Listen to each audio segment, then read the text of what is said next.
you're talking and then anyone No, from it's after Beth. Beth is going to talk? Yeah, Okay. I'll just talk about the impact of the jail. And you're going to say that again? Talk about the impact of the jail. Great, okay.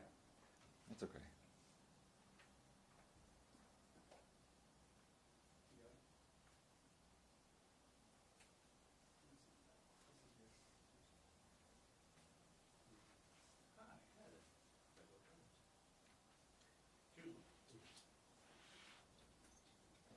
Cool.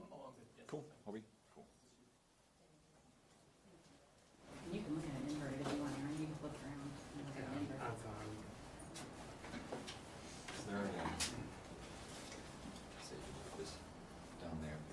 Picture. You're see, look how big she is. Yeah, there you go. There. I usually just run over and don't call you. We'll need it eventually. There, yeah, yes, most days. Oh, of course. Everybody ready? You can come right out into this. Okay, so we just wanted to give you guys an update on the incident that occurred earlier where the pickup truck drove into the entrance to Louisville Metro Corrections. At this point, it does appear that this is an isolated incident and the individual acted alone. He is currently still detained, and the First Division detectives are investigating. The vehicle is in the process of being towed from the location. All the roadways are open. We will do a search warrant on that vehicle to determine if there's any type of evidence or anything else remaining within that vehicle. And as I said, this does appear to be an isolated incident and an individual who acted alone. There's really no need for any panic or any public alarm.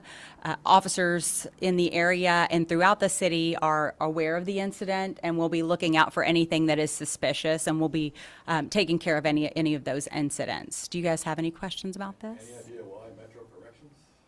No, at this point, we don't know. We don't know motive or anything like that. The detectives are, conducting the investigation, and will conduct a thorough interview of the individual and of any witnesses as well. Is there a language barrier there at all?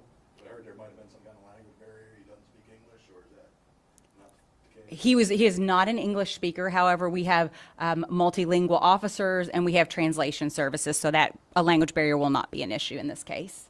Originally, we had heard that there was something in the truck that was, quote, suspicious. Was anything found in the truck? What was suspicious initially?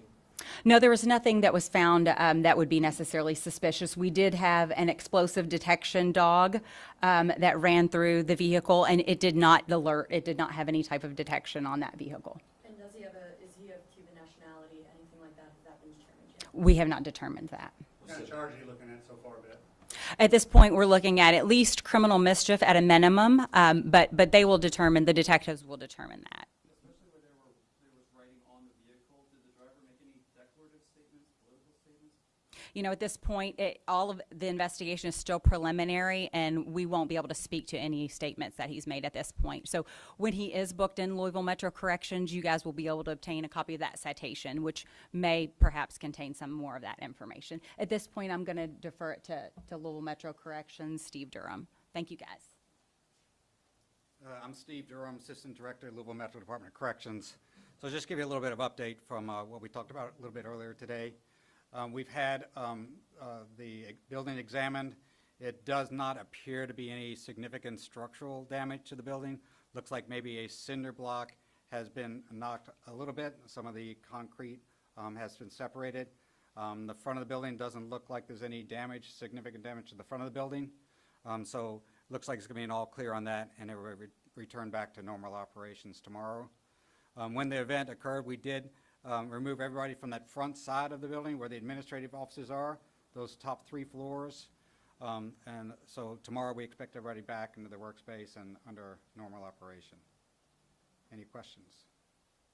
He came pretty close to going right through those glass doors instead of hitting the brick. I mean, do you think he was trying to get through the doors? I Yeah. mean, it's kind of speculative. It's really hard to tell what the intention was, but you can see, you're right, the vehicle actually hit a concrete brick pillar that's between the exit doors and the entrance doors. Both sides are on, so glass doors on either side.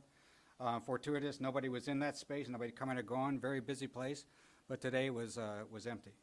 Is there further security going to be around the area, especially around Metro Corrections? You know, that's something we're going to take a look at. We've begun talking about that. You know, you've seen around some other buildings, especially if you look at the federal building down on Broadway, there are bollards that are placed in front of the structures. I know there's some discussion to take a look and see whether or not that should be installed. Specifically tonight, will there be any more or not really? No, nothing tonight, no.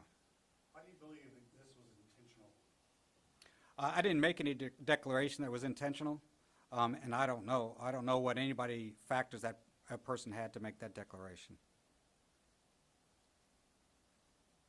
Given the nature of just what we've seen over the past year, does this make you guys rethink at all, you know, potential barriers, things like that, where someone could potentially, if they're angry, if that is indeed the reason, just kind of go head on? Yeah, I mean, we've talked about it over the summer, and we've taken a little more closer look at that, as I've indicated.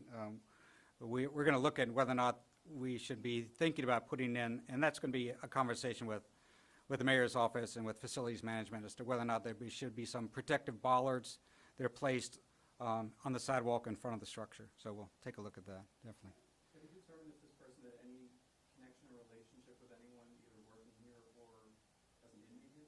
No, we don't know the name yet, so we haven't been able to take a look and see whether there's any other connection with Metro Corrections. We'll examine that. Anything else about the incident that stands out, whether it be structurally or the way it happened from what you've heard, that stands out as different than? I don't have anything to compare it to. Do you know, is the subject local at all, or do you not know? Don't know any details. And that's all the information I've got. All right.